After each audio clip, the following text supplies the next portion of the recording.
واخا غادي نجاوبوا على هذا التعليق باش نتكلموا على الموضوع ديال مدن 15 دقيقه.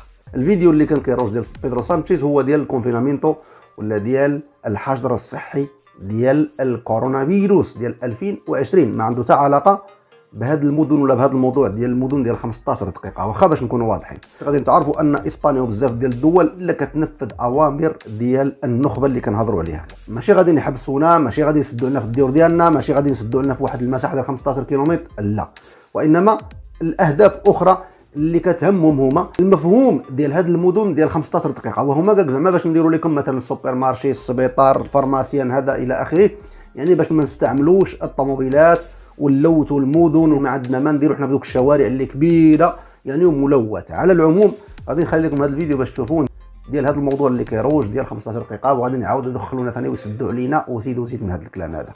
احبكم في الله، شوفوا الفيديو. Those of us who live in cities, big and small, have accepted the unacceptable.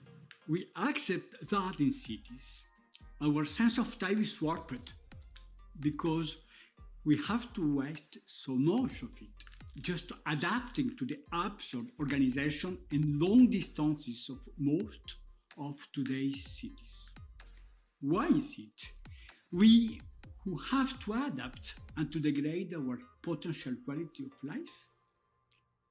Why is it not the city that responds to our needs? Why have we left cities to develop on the wrong path for so long? I would like to offer a concept of cities that goes in the opposite direction to modern urbanism, an attempt at converging life into a human-sized space rather than fracturing it into inhuman bigness and then forcing us to adapt. I call it the 15-minute city. And in a nutshell, the idea is that cities should be designed or redesigned so that within the distance of a 15-minute walk or bike ride, people should be able to live the essence of what constitutes the urban experience. To access work, housing, food, health, education, culture, and leisure.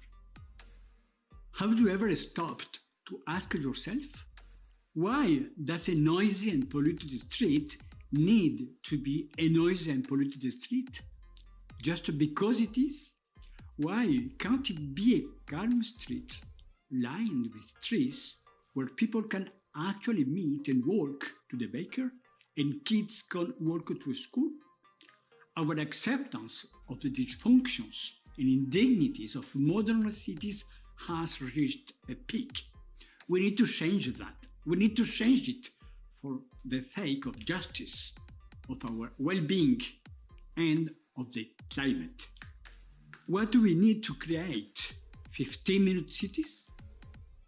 First, we need to start asking questions that we have forgotten. For instance, we need to look hard at how we use our square meters. What is that space for? Who's using it? And how? We need to understand what resources we have and how they are used. Then, we need to ask what services are available in the vicinity, not only in the city center, in every vicinity, health providers, shops, artisans, markets, sports, cultural life, schools, parks. Are there green areas? Is there water fountains placed to cool off during the frequent heat waves? We also have to ask ourselves, how do we work?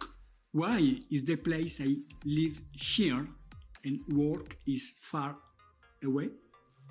We need to rethink cities around the 4 guiding principles that are the key building blocks of the 15-minute city.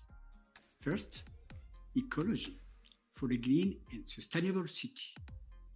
Second, proximity to live within reduced distance to other activities. Third, solidarity to create links between people. Finally, participation should actively involve citizens in the transformation of their neighborhood. Don't get me wrong, I'm not angling for cities to become rural hamlets. Urban life is vibrant and creative. Cities are places of economic dynamism and innovation. But we need to make urban life more pleasant, agile, healthy, and flexible.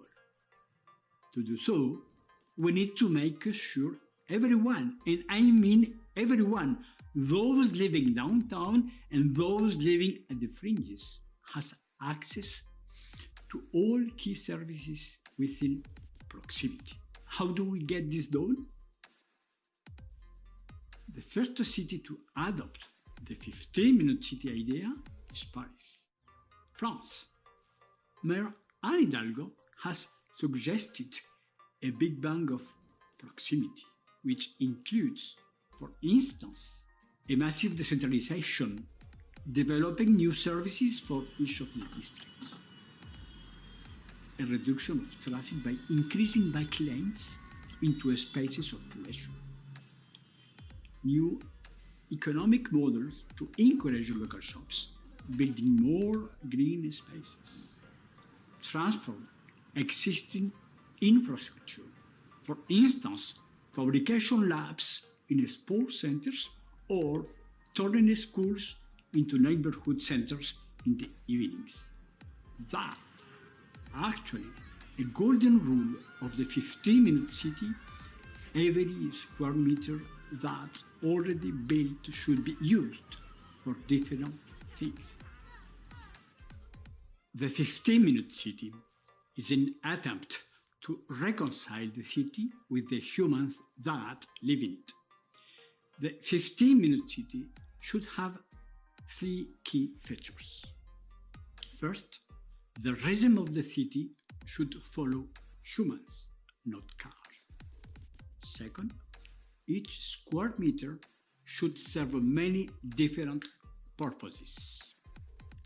Finally, neighborhoods should be designed so that we can live, work, and thrive in them without having to constantly commute elsewhere. It's funny if you think of it. The way many modern cities are designed is often determined by the imperative to save time, and yet, so much time is lost to commuting, sitting in traffic jams, driving to a mall, in a bubble of illusory acceleration. The 15-minute city idea answers the question of saving time by turning it on its head, by suggesting a different pace of life, a 15-minute